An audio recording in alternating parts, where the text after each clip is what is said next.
ಇರ್ತಕ್ಕಂಥ ಎಲ್ಲ ಗಣ್ಯಮಾನ್ಯರೇ ಮತ್ತು ವೇದಿಕೆ ಮುಂಭಾಗದಲ್ಲಿ ಇರ್ತಕ್ಕಂಥ ಯಾವತ್ತೂ ಸಿದ್ದಲಿಂಗಣ್ಣ ಕಮಡೊಳ್ಳಿ ಅವರ ಅಭಿಮಾನಿ ಬಂಧುಗಳೇ, ಈಗಾಗಲೇ ನಮ್ಮೆಲ್ಲರ ಆಸೆ ಏನು ಮತ್ತು ಈಗ ಸೇರಿದಂತ ಬಹಳಷ್ಟು ಮಂದಿ ಆಶೆಯನ್ನು ಸಹಿತ ಸಹೋದರಿಯಾದಂತ ಪಾಟೀಲ್ ಮೇಡಮ್ ಅವರು, ಭುವನೇಶ್ವರಿ ಪಾಟೀಲ್ ಮೇಡಮ್ ಅವರು ತಮ್ಮ ಹಿತನುಡಿಗಳು ಅನ್ಬೋದು ಅಥವಾ ಎಲ್ಲರ ಭಾವನೆಗಳನ್ನು ಸಹಿತ ಅವರು ಒಂದು ನುಡಿಗಳಲ್ಲೇ ಹೇಳ್ಬಿಟ್ರು. ಈಗ ನಮ್ಮ ತಾಲೂಕು ವೆಕೆಂಟ್ ಇರ್ತಕ್ಕಂಥ ಒಂದು ಪ್ಲೇಸ್ ನಲ್ಲಿ ಇದೆ. ನಮಗೆ ಏನು ಉದಾಸಿ ಅಣ್ಣಾರ ಮತ್ತು ಮನೋಹರ್ ತಹಶೀಲ್ದಾರ್ ಅವರ ನಂತರ ಈ ತಾಲೂಕು ಏನಾಗಿದೆ ಅಂತಂದ್ರೆ ಒಂದು ಅನಾಥ ಸ್ಥಿತಿಯಲ್ಲಿದೆ. ಇಂಥ ಒಂದು ಸಂದರ್ಭದಲ್ಲಿ ಈಗ ಏನು ಅವರ ಬಹಳಷ್ಟು ಮಂದಿ ಗುತ್ತಿಗೆದಾರರು ಅವರದೇ ಆದಂತ ಒಂದು ಕೆಲಸದಿಂದ ರೊಕ್ಕ ಮಾಡ್ಕೊಂಡಿರ್ತಾರ.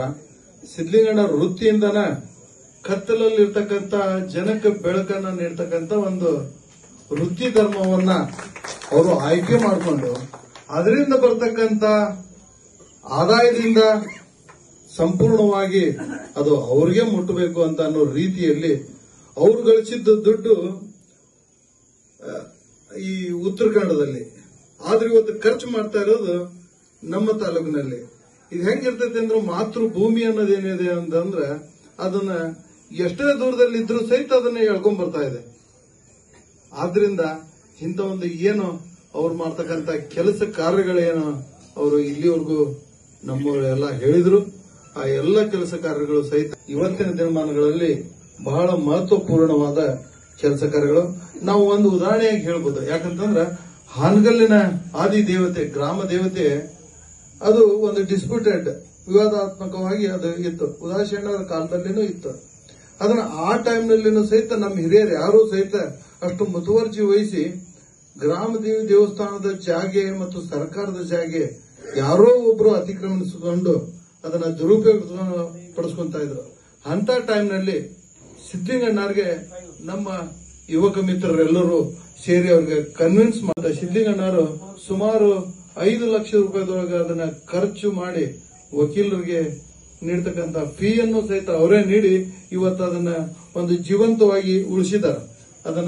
ಅದನ್ನು ಸಹಿತ ನಾವು ಈ ಜಾತ್ರಾ ಟ್ರಸ್ಟ್ ಮತ್ತು ದೇವಸ್ಥಾನದ ಟ್ರಸ್ಟ್ ನಿಂದ ಅವರಿಗೆ ನಾವು ಹೃತ್ಪೂರ್ವಕವಾಗಿ ಅವರಿಗೆ ಅಭಿನಂದನೆ ಈ ಸಂದರ್ಭದಲ್ಲಿ ಅರ್ಪಿಸ್ತಾ ಇದ್ದೀನಿ.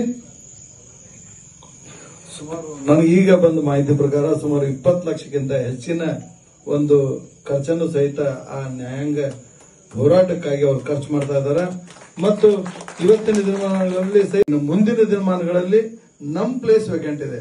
ನಾವು ಇವ್ರಿಗೆ ಅಂತಲ್ಲ, ಯಾರು ಸೇವೆ ಮಾಡ್ತಾ ಇದ್ರಿ ಅವ್ರಿಗೆ ಈ ತಾಲೂಕಿನ ಸೇವೆ ಮಾಡತಕ್ಕಂತ ಅವಕಾಶ ಈ ಕುಮಾರೇಶ ಮತ್ತು ಈ ಜಿಗಣಿಕೊಪ್ಪ ಹನುಮಂತ ದೇವರು ಅವ್ರಿಗೆ ಆಶೀರ್ವಾದ ಮಾಡಲಿ, ಸೇವೆ ಹೀಗೆ ಮುಂದುವರಿಯಲಿ ಅಂತ ಹೇಳ್ತಾ ನನಗೆ ಮಾತಾಡಲಿಕ್ಕೆ ಅವಕಾಶ ಮಾಡಿಕೊಟ್ಟಂತ ಎಲ್ಲ ಹಿರಿಯರಿಗೆ ನಿಮ್ಮೆಲ್ಲರಿಗೂ ವಂದಿಸಿ ನನ್ನ ಮಾತನ್ನು ಮುಗಿಸ್ತೇನೆ.